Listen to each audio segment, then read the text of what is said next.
Students, hello teachers, आप सभी का मेरे YouTube channel commerce classes bye विशाल सर में एक बार फिर से हार्दिक स्वागत है। मैं आपके लिए समय समय पर ये सीबीएसई की जो भी इन्फॉर्मेशन होती है पीडीएफ या वीडियो की फॉर्म में लाता रहता हूँ। तो अगर आपको ये चैनल मेरा अच्छा लगे तो उसको सब्सक्राइब ज़रूर करें और शेयर भी करें। वैसे तो हम एकेडमिकल पर्पस के लिए इस चैनल को मैंने बनाया है, लेकिन फिर भी सीबीएसई की जो न्यूज़ है, क्योंकि वो भी 11th-12th के स्टूडेंट्स से जुड़ी हुई है, तो ये भी सर्कुलेट करनी ज़रूरी होती है। कई बार इसे नहीं पता लगता। तो जैसा कि आप इस टॉपिक में देख रहे हैं, इसमें लिखा हुआ है deleted topics of classes 11th and 12th के जो डिलीट हुए हैं topic of subject accountancy subject 055 code है इसका, फॉर दी सेशन 2020, 2021, 2020 और 21। तो इस 2020-21 में, जो कि जैसे हम सभी जानते हैं कि कोविड-19 जो है बहुत ज़्यादा पीक पे चल रही है, इस कारण स्कूल सारे बंद हैं। तो सीबीएसई ने पहले ही हमें कहा था कि जो सीबीएसई का सिलेबस है वो 30% तक रिड्यूस होगा। तो अब जो कल इसका 7 जुलाई को सीबीएसई का सर्कुलर भी आया है और न्यूज़ भी आई हैं, तो वहाँ से मैंने एक छोटी सी कोशिश करी ताकि आप सबको ये पता लग जाए कि इसमें क्या क्या टॉपिक 11th-12th में बिजनेस स्टडी और अकाउंट में कटे हैं। पहले अकाउंट्स की वीडियो है, इसके बाद एक बिजनेस की वीडियो भी बनाऊंगा मैं, वो भी आप ज़रूर देखें और अपने स्टूडेंट को सर्कुलेट करें। चलिए बिना समय ख़राब किए हुए हम आगे की ओर चलते हैं।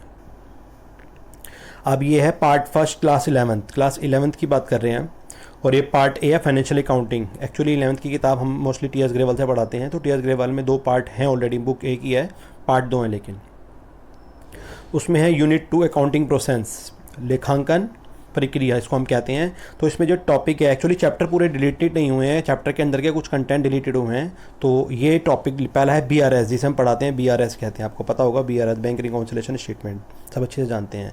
तो ये बीआरएस में विद एडजस्टेड कैश बुक वाला जो टॉपिक था ये हट गया है, अब ये बच्चों को पढ़ाने की ज़रूरत नहीं है। जैसे ही 10th का रिजल्ट क्लियर होगा, 11th के बच्चे आएंगे, तब बहुत जल्दी इनकी क्लासेस भी शुरू होंगी। आगे सेकंड है accounting for bill of exchange, ये भी यूनिट सेकंड में ही आता है, लेकिन इसमें retirement of bill number 1 this one, और नंबर 2 रेन्यूअल ऑफ बिल बनाना और बिल का रिटायर करना, ये दोनों चीज़ें हट चुकी हैं। तो अब ये बच्चे को बिल ऑफ एक्सचेंज चैप्टर में ना पढ़ा, इस चैप्टर को हम बिल्स ऑफ एक्सचेंज कहते थे शॉर्टकट में। आगे है financial accounting part second, 11th class की ही बात हो रही है अभी। ये 11th क्लास में एक्चुअली 2 बुकें थी, तो ये सेकंड बुक है। उसमें unit 3 financial statement of sole proprietorship, इसकी बात कर रहे हैं। ये जो चैप्टर है ये एक और नाम से जाना जाता है, इसको हम बोलते हैं सिंगल एंट्री सिस्टम। क्या बोलते हैं? सिंगल एंट्री सिस्टम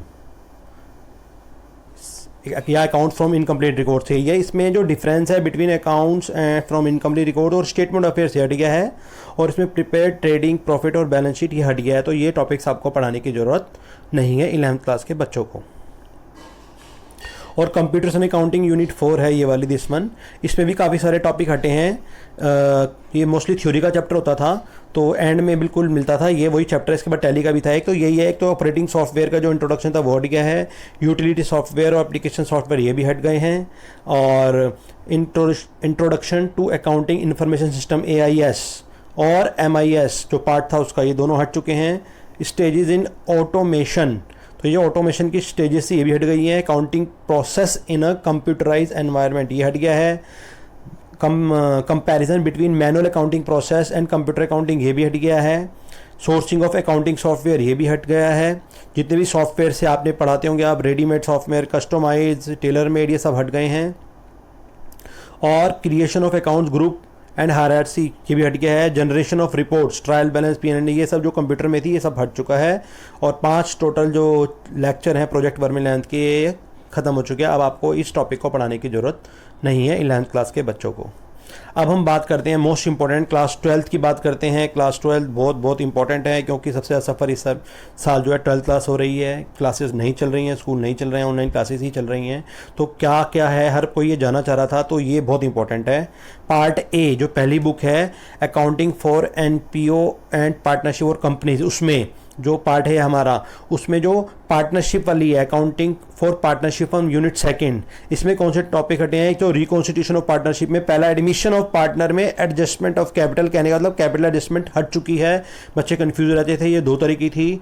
पहला capital adjustment according to new partners, on the basis of new partners और on the basis of remaining partners, दोनों ये हट गए हैं। सेकंड है नंबर 1 ये चेंज आया है एडमिशन के चैप्टर में। नंबर 2 रिटायरमेंट में भी जो कैपिटल एडजस्टमेंट थी, adjustment of capital account, preparation of loan account of the retiring partner, मतलब रिटायरमेंट में भी कैपिटल एडजस्टमेंट जो होती थी वो हट गई है, और जो लोन अकाउंट हम पार्टनर्स का बनाते थे रिटायरिंग पार्टनर का वो भी हट चुका है, ये पढ़ाने की जरूरत नहीं है। और preparation of disease partners capital account and it's executor account, ये जो थर्ड वन है ये भी हट चुका है। लेकिन यहाँ ये ध्यान रखना कि जो डेथ वाला टॉपिक था ये उसी का है पोर्शन है। डिजीज पार्टनर कैपिटल अकाउंट और एग्जीक्यूटर अकाउंट दोनों अब हट चुके हैं, ये पढ़ाने की जरूरत नहीं है 2020-21 के लिए। 2020 और 2021 इस सेशन की बात कर रहे हैं, जो अब नया 21 में बच्चे बैठेंगे उनकी। और अकाउंटिंग फॉर कंपनीज की यूनिट में क्या क्या हट गया है, यूनिट 3 है ये। इसमें जो आपका डिबेंचर वाला चैप्टर था, ठीक है, ये यूनिट 3 थी। यूनिट 3 कंपनीज की बात कर रहे हैं।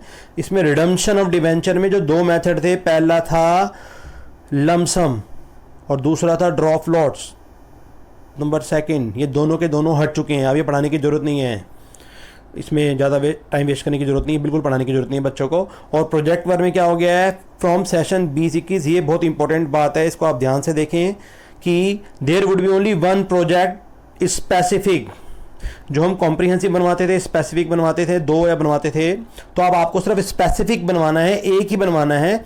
अब सिर्फ एक ही प्रोजेक्ट चलेगा, किसी भी इस पे रेशो पे, कैश फ्लो स्टेटमेंट पे, किसी भी बना सकते हैं। तो जो कॉम्प्रिहेंसिव हम बनाते थे वो बनाने की जरूरत नहीं है। मोस्टली बहुत सारे टीचर छुट्टियों में बच्चों को प्रोजेक्ट दे देते, हो सकता है बच्चों ने बना भी लिया हो कुछ, तो आप उसको छोड़ के अब बच्चों को बोलें सिर्फ ये स्पेसिफिक ही बनाना है, ये इसी के लिए ही तैयारी करें, ठीक है। मैंने एक छोटी सी कोशिश करी है जो भी सीबीएसई की गाइडलाइंस है उसके अकॉर्डिंग, लेकिन फिर भी मैं कहूँगा एक बार आप सीबीएसई की गाइडलाइंस जो है उनको जरूर देख लें, पढ़ लें सीबीएसई की साइट पर जाके। और यहाँ पर एक बात और बोली गई है कि since there is only 1 project instead of 3, पहले 3 प्रोजेक्ट होते थे, ठीक है, अब उसमें स्पेसिफिक ही है, सिर्फ स्पेसिफिक ही पढ़ाना है बच्चों को। तो आप क्या करें, हैंस 10 लेक्चर पर रिड्यूस इन द सेम, तो वो तो अपना पढ़ाने का जो तरीका है उसके अकॉर्डिंग है कि 10 लेक्चर कम हुए हैं, लेक्चर तो खैर हो ही नहीं पा रहे हैं। तो एक मैंने छोटी सी कोशिश करी है, आशा करता हूँ आपको ये वीडियो अच्छी लगी होगी। अगर अच्छी लगी है तो अपने टीचर्स और अपने स्टूडेंट्स को ज़रूर बताएँ और उनको शेयर करें। इसी के साथ आप सभी का इस वीडियो को देखने के लिए बहुत बहुत धन्यवाद, थैंक यू। और आप बिजनेस स्टडी की वीडियो भी ज़रूर देखें, मैंने बनाई है, एक छोटी सी कोशिश करी है। और इसी के साथ आप सबका अगेन एक बार दोबारा धन्यवाद।